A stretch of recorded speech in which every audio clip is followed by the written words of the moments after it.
Imagine कीजिए एक नाकाम पेंटर, एक ऐसा शख्स जिसे आर्ट स्कूल ने 2 बार रिजेक्ट किया, जो ब्रिलेन के सड़कों पर रद्दी सोता था। क्या आप यकीन करेंगे कि यही शख्स कुछ सालों बाद दुनिया के नक्शे को खून से रंगने वाला था। लोग कहते हैं हिटलर ने 6 करोड़ लोगों को मरवा दिया, लेकिन रुकिए, क्या एक अकेला इंसान अपने कमरे में बैठकर इतनी बड़ी तबाही मचा सकता है? हिटलर कोई मसीहा नहीं था और ना ही कोई अकेला शैतान, वो सिर्फ एक फ्रंटमैन था। असली खेल तो उस सिस्टम का था जो पर्दे के पीछे तैयार हो रहा है। आज हम उस शैतानी मशीन के पुर्जों को खोलेंगे। 1920 का जर्मनी एक जख्मी जानवर की तरह था। वर्ल्ड वॉर 1 की हार ने उससे उसका गौरव छीन लिया था। लोग इतने गरीब थे कि एक ब्रेड खरीदने के लिए पूरी व्हील ब्राउ भर कर पैसे ले जाने पड़ते थे। जब इंसान भूखा होता है ना, तो वो रोटी नहीं एक दुश्मन ढूंढता है जिस पर वो अपना गुस्सा निकाल सके। हिटलर ने यही दुश्मन उन्हें प्लेट में परोस कर दिया, लेकिन उसे ताकत किसने दी? वहां के एक बड़े बिजनेसमैन, फैक्ट्री ओनर और बैंक्स। उन्हें हिटलर में एक ऐसी प्रोडक्ट दिखी जो उनके मुनाफे की हिफाजत कर सके। हिटलर को पैसा दिया गया,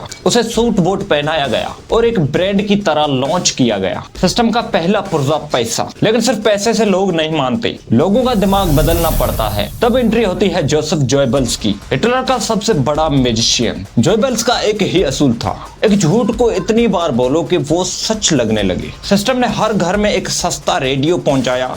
उस रेडियो से सिर्फ एक ही आवाज आती थी, दिन रात सुबह शाम। बच्चों की किताबों में लिखा गया कि उनके पड़ोसी उनके दुश्मन हैं। अखबारों में नफरत की सुर्खियां छापी गई। जब पूरा मुल्क एक ही झूठ को सच मान ले, तो समझ लीजिए सिस्टम ने आपकी सोच पर कब्जा कर लिया। अब आता है सबसे सवाल गैस है। जब मौत की नगीनाज शुरू हुई तो वो कैसे हुई? हिटलर हर गैस चैम्बर के बाहर खड़ा होकर बटन नहीं दबा रहा था, वो तो अपने महल में कॉफी पी रहा होता था। तो फिर ये सब कौन कर रहा था? वो आम लोग थे, आप और मेरी तरह। एक क्लर्क जो ट्रेन का शेड्यूल बनाता था, एक इंजीनियर जिसने गैस चैम्बर्स का डिजाइन बनाया, एक पड़ोसी जिसने अपने दोस्त की जासूसी की। उन्होंने अपना ईमान इसलिए बेच दिया क्योंकि सिस्टम ने उन्हें यकीन दिला दिया था कि वो गुनाह नहीं सिर्फ ड्यूटी कर रहे हैं। जब जुर्म को ऑफिशियल पेपर वर्क बना दिया जाए तो इंसान की रूह मर जाती है। 30 अप्रैल 1945 हिटलर ने खुद को गोली मार ली। सिस्टम ढेर हो गया, या शायद नहीं। हम हिटलर से नफरत करते हैं, लेकिन क्या हम उस सिस्टम को पहचानते हैं? जब भी कोई लीडर सिर्फ नफरत की बुनियाद पर वोट मांगता है, वो सिस्टम जिंदा है। जब भी मीडिया सवाल पूछने के बजाय